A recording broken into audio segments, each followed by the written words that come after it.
जय श्री राम, जय श्री बागेश्वर धाम। मेरे प्यारे दोस्तों, आ गए हैं एक और नई वीडियो लेकर और इस वीडियो के माध्यम से आपको जानकारी देने वाले हैं।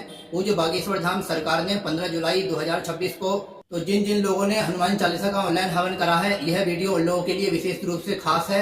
इसमें आपको बताने वाले हैं कि जो नारियल संकल्प वाला, जो गीला वाला नारियल है और जो सुपारी है और जो भभूति है, उसका क्या करना है आपको, क्योंकि आपको जानकारी होनी चाहिए अगर आप बागेश्वर धाम से जुड़े हुए हैं और हवन कर रहे हैं। तो सबसे पहले बात करते हैं जिन लोगों ने ऑनलाइन हनुमान चालीसा का हवन करा है, तो उसमें जो गीला वाला नारियल है उसका क्या करना है, जो सुपारी 2 बची थी उनका क्या करना है, और जो भभूति बची है, भस्म बची है हवन की राख, उसका क्या करना है। तो दोस्तों बात करते हैं, जो हवन कुंड की जो राख है उसको आपको गंगा जी में विसर्जन कर देना है और उसमें से थोड़ी सी राख आपको छान लेनी है, जिसमें आपको सुबह शाम जिसको बुरे सपने आते हैं, तंत्रवादा है, किया करा है, जादू टोना है, उसमें से थोड़ी सी राख जो है छान कर आपको बचा के रख लेनी है।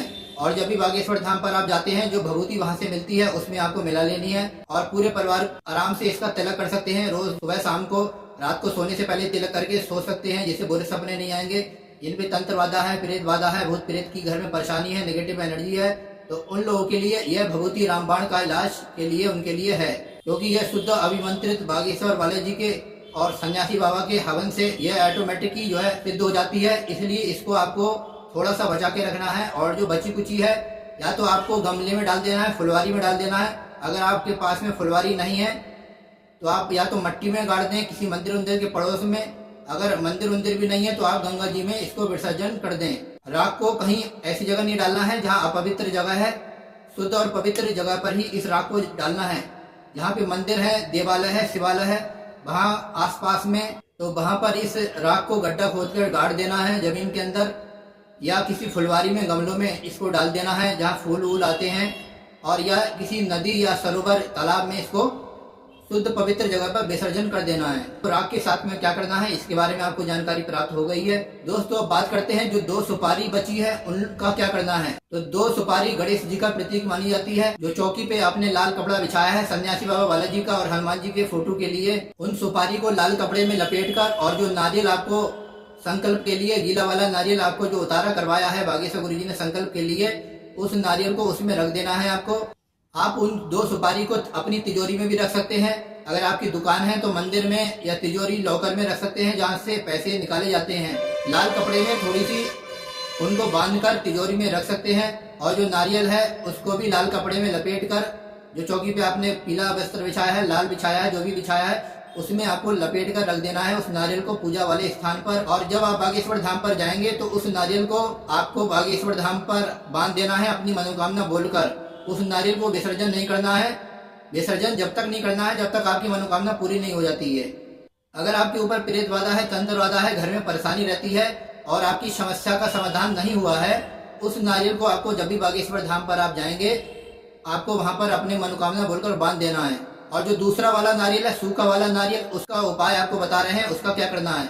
उसके लिए आपको जो सूखा वाला नारियल है, जिन पे प्रेत वादा रही है, तंत्र वादा रही है, काले धागे में आपने बांधा है, उसको 5 लौंग डालकर काला कपड़ा में, उस नारियल को आपको विसर्जन नहीं करना है। उसको भी जब भी आप बागेश्वर धाम पर जाएंगे आपको वहां पर बांध देना है। विसर्जन जब करा जाता है जब आपका काम संपन्न हो जाता है, या नारियल को जब फोड़ा जाता है जब आपका काम संपन्न हो जाता है। अगर आपकी मनोकामना पूरी हो गई है, जो आपने बोलगत करी है, हवन जिस कारण से कर रहे हैं, अगर आपकी मनोकामना पूरी हो गई तो आप बागेश्वर धाम पे आप उस नारियल को ले जा सकते हैं और फोड़ सकते हैं वहां पर। वैसे तो जो नारियल बागेश्वर धाम पर बंधे हुए होते हैं जितने भी, वह सब अन्नपूर्णा रसोई जो जलाई जाती है, जहाँ से खाना बनता है, वह जितने भी नारियल होते हैं उन सब का प्रयोग अन्नपूर्णा रसोई में कर लिया जाता है। और बाकी जो नारियल बचे हुए होते हैं उनकी भभूति तैयार करी जाती है बागेश्वर धाम पर। इसलिए आप बागेश्वर धाम पे टांग सकते हैं वहां पर जाकर। और जिन लोगों ने इससे पहले हवन करे हैं उन लोगों को जो चावल मिले हैं, उन चावलों को आपको उस नारियल के साथ में, लाल कपड़े के साथ में अपनी चौखट पे टांग देना है। जो आपकी मेन दरवाजे की चौखट है वहां पर आपको टांग देना है। अगर आप वहां पे नहीं टांग पा रहे हैं तो आपको पूजा स्थान पे उस नारियल को रख देना है, और वह जब तक रखा रहेगा जब तक आपकी मनोकामना पूरी नहीं हो जाती। अगर आपकी मनोकामना पूरी हो जाती है तो आपको बागेश्वर धाम पर टांग देना है अपनी मनोकामना बोलकर। तो दोस्तों यह रहा इसका प्रोसेस। जो लोग बागेश्वर धाम पर हवन कर रहे हैं उन लोगों को नारियल, सुपारी, चावल का यही उपाय करना है, अपनी तरफ से कुछ नहीं करना है, वरना आपका हवन खंडित भी हो सकता है और अधूरा भी माना जाएगा। और बात करते हैं जनेऊ की। जो सन्यासी बाबा और बालाजी को आपने जनेऊ चढ़ाया है उसको पूजा स्थान पे ही रखे रहना है और सन्यासी बाबा फोटो पे आपको चढ़ा देना है, चढ़े रहने देना है। और जब आप अगला हवन करेंगे उस जनेऊ का प्रयोग कर सकते हैं या दूसरा नया जनेऊ भी आप ला सकते हैं। उस जनेऊ को गंगा जी में विसर्जन कर सकते हैं और नया जनेऊ अगले हवन में उसको लाकर दूसरा प्रयोग भी कर सकते हैं। दोस्तों बात करते हैं जो फल आपने चढ़ाए हैं उसको प्रसाद रूप में पूरे परिवार के साथ में बांट के आप खा सकते हैं। तो ये प्रोसेस है, आपको उस सभी सामग्री का दुरुपयोग नहीं करना है, कहीं आपको फेंकने नहीं है, विसर्जन नहीं करना है। इसी के द्वारा आपको आशा करते हैं संपूर्ण जानकारी प्राप्त होगी इसी वीडियो के माध्यम से। और अगली और नेक्स्ट वीडियो मिलेंगे। अगर आपको कुछ पूछना तो कमेंट के माध्यम से पूछ सकते हैं। अगर गुरु दीक्षा की QR कोड की बात करें तो QR कोड आज रात तक भी आ सकता है, कल भी आ सकता है। कार्यालय क्रमांक पे फोन करके पूछी थी हमने बागेश्वर धाम पर, तो वह लोग अभी बता रहे हैं कि रात तक, कल तक भी आ सकता है, आज भी आ सकता है। टाइम लाइन उन्होंने नहीं बताई है कि कब तक वह QR कोड गुरु दीक्षा का आ जाएगा। फिलहाल जैसे ही आता है हम वीडियो के द्वारा आपको सूचित करेंगे। आप चैनल को सब्सक्राइब करके जरूर रखें, अगली वीडियो आपको प्राप्त होती रहेगी। अगर आपको कुछ पूछना है तो कमेंट के माध्यम से पूछ सकते हैं। आपका हार्दिक स्वागत है। अगली वीडियो मिलेंगे। सभी लोगों को सीताराम, जय बालाजी महाराज।